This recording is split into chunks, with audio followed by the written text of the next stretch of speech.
បើ អូដល់ស្មានតែមកអញទិញទូរស័ព្ទឲ្យអូននេះតោះបង ជាខ្លាំងហ៎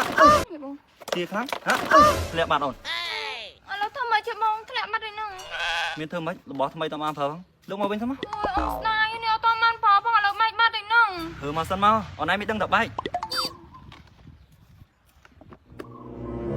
អត់បែកមិនតិចប្រើឲ្យបងមានឆ្កត់ពីណាឲ្យប្រោយឲ្យទូរស័ព្ទទៅតាន់មែនបង អូននេះ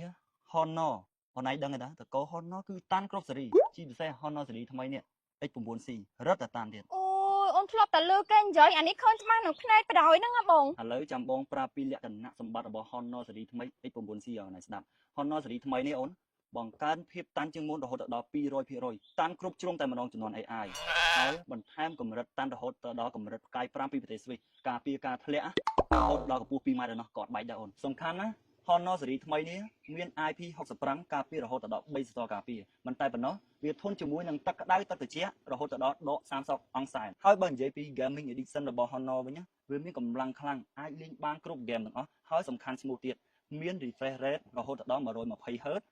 RAM 24GB សំខាន់ memory 256GB ឯណោះហើយបើនិយាយពីថ្មវិញវាបំពាក់មកជាមួយនឹងទំហំថ្មយក្សធំដូចថតប្លែតទំហំរហូតដល់6600 mAh